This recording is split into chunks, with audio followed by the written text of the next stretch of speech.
It was a quiet autumn evening when Sarah moved into her new apartment downtown. The building was old but charming, with creaky floors and narrow hallways that whispered stories of the past. As she settled in, she noticed small, strange things.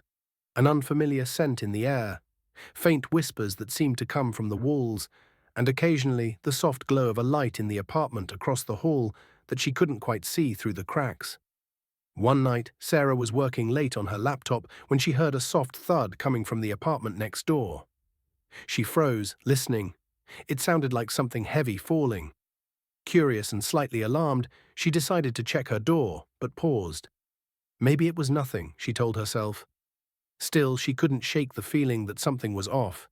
The next day, she casually mentioned her concerns to her neighbor, Mr. Jenkins, an elderly man who had lived in the building for decades. He looked cautious. "You know," he said softly, "I've heard strange noises here before. People go missing in this building, or at least they disappear without explanation." "Be careful," Sarah brushed it off as old building stories. Until that evening. She returned home around midnight and found her front door slightly ajar. Her heart pounded. She pushed the door open and saw her apartment in disarray. The furniture was knocked over and her belongings scattered. But what caught her attention was a small torn piece of fabric caught on her doorknob, something she didn't recognize. As she tried to calm herself, her phone buzzed with a message. "I see you." No sender, just that ominous message. Her blood ran cold. She called the police and they investigated. Nothing was stolen and no signs of forced entry. But the fabric and the message haunted her.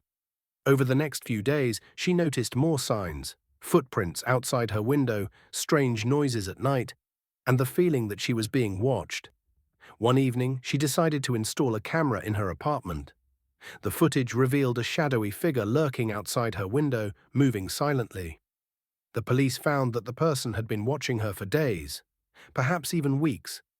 It turned out that her apartment was near an old, forgotten part of the building's basement, an area that had been sealed off years ago. The previous tenant had vanished without a trace. And now, Sarah realized she had become a silent witness to something much darker. In the end, Sarah moved out, but the questions remained. Who was the shadowy figure? What was their purpose? And how many others had fallen victim to the silent witness lurking in the shadows of that old building? Moral of the story: sometimes the most terrifying things are the ones we can't see, or the secrets hidden just beneath the surface of everyday life.